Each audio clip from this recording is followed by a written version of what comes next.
तो दोस्तों आज का टॉपिक है कि जो आकाश में बिजली तड़पती है, ये बिजली कहाँ से उत्पन्न होती है, कैसे उत्पन्न होती है और इसके उत्पन्न होने का कारण क्या है, और यह बिजली क्या हमारे घरों की बिजली की तुलना में कितने बराबर है या हमारे लिए और ज्यादा खतरनाक है। तो वीडियो को ध्यान से देखते रहें और ऐसे ही विज्ञान के तथ्यों को जानने के लिए मेरे पेज को फॉलो कर लें, ताकि आपको ऐसी ही टेक्निकल यानी विज्ञान के रोचक तथ्यों के बारे में जानकारी आपको आसानी से मिलती रहे। आइए दोस्तों टॉपिक को शुरू करते हैं। जमीन से जब पानी वायुमंडल में वाष्प बनकर ऊपर उठता है तो प्रत्येक कुछ दूरी पर पानी के टेम्परेचर में 1 डिग्री की सेल्सियस की कमी होती चली जाती है। अंत में जब यह पानी बादलों में पहुंचता है तो यह बर्फ के छोटे छोटे कणों में बदल जाता है।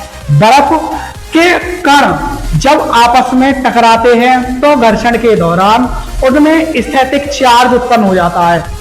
स्थैतिक चार्ज उत्पन्न हो जाता है। जिन कणों पर स्थैतिक चार्ज उत्पन्न होता है वे कण बादल के ऊपरी हिस्से में चले जाते हैं, और जिन कणों पर स्थैतिक चार्ज नेगेटिव में उत्पन्न होता है वे बादल के निचले हिस्से में रह जाते हैं। कुछ इस तरीके से, यानी कि प्लस वाले जो चार्ज होंगे वो क्या है कि बादल के ऊपरी हिस्से में चले जाएंगे, और जो नेगेटिव चार्ज होगा वो बादल के निचले हिस्से में रह जाएगा। लेकिन जब जमीन पर तेज हवाएं चलती हैं तो जमीन पर उपस्थित कणों में भी चार्ज उत्पन्न हो जाता है, और जमीन का पॉजिटिव चार्ज जब ऊपर उठता है, यानी कि जमीन का जब पॉजिटिव चार्ज ऊपर उठता है, पॉजिटिव चार्ज ऊपर उठता है तो ये चार्ज और ये चार्ज मिलकर, यानी कि बादलों का चार्ज प्लस जमीन का जो चार्ज है, ये आपस में मिलकर इन दोनों के बीच एक बहुत ही ज्यादा शक्तिशाली विद्युत क्षेत्र बनाते हैं। और जहां ये चार्ज आपस में मिल जाते हैं, ये चार्ज जहां आपस में मिल जाते हैं उस स्थान पर बिजली गिर जाती है। आइए और थोड़ा समझते हैं। आकाशीय बिजली से लगभग 10 करोड़ वोल्टेज, कितना भाई, 10 करोड़ वोल्टेज उत्पन्न हो सकता है, और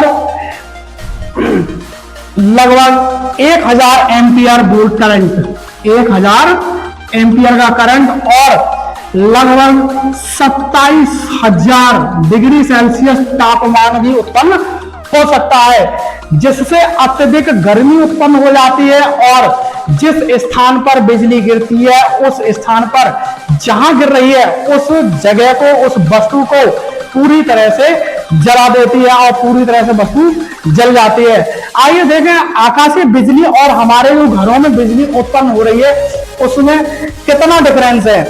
तो हमने बताया था भाई कि आकाशीय बिजली लगभग यानी कि 10 करोड़ वोल्टेज उत्पन्न कर सकती है, जबकि हमारे जो घरों की सप्लाई है वो 220 से लेकर 240 वोल्टेज तक हो सकती है, और यही सप्लाई हमारे घरों में अक्सर करके आती है। और वहीं अगर हम टेम्परेचर की बात करें तो इसका जो टेम्परेचर होगा आकाशीय बिजली का वो 27,000 डिग्री सेल्सियस से 50,000 डिग्री सेल्सियस तक उत्पन्न हो सकता है। जबकि हम अपने गांव देहात या सिटी के मौसम की टेम्परेचर की बात करें तो अगर 49 डिग्री सेल्सियस भी टेम्परेचर पहुंच जाए तो लोग तिलमिला उठते हैं, जबकि आकाशीय बिजली का टेम्परेचर 27,000 से 50,000 डिग्री सेल्सियस तक भी हो सकता है।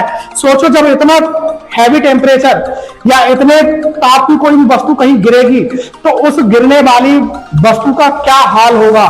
आगे और ध्यान दें, आकाशीय जो बिजली है वो 1000 एम्पियर, मैंने अभी बताया था 1000 एम्पियर से लेकर 1000 एम्पियर से लेकर 3000 एम्पियर तक करंट उत्पन्न कर सकती है।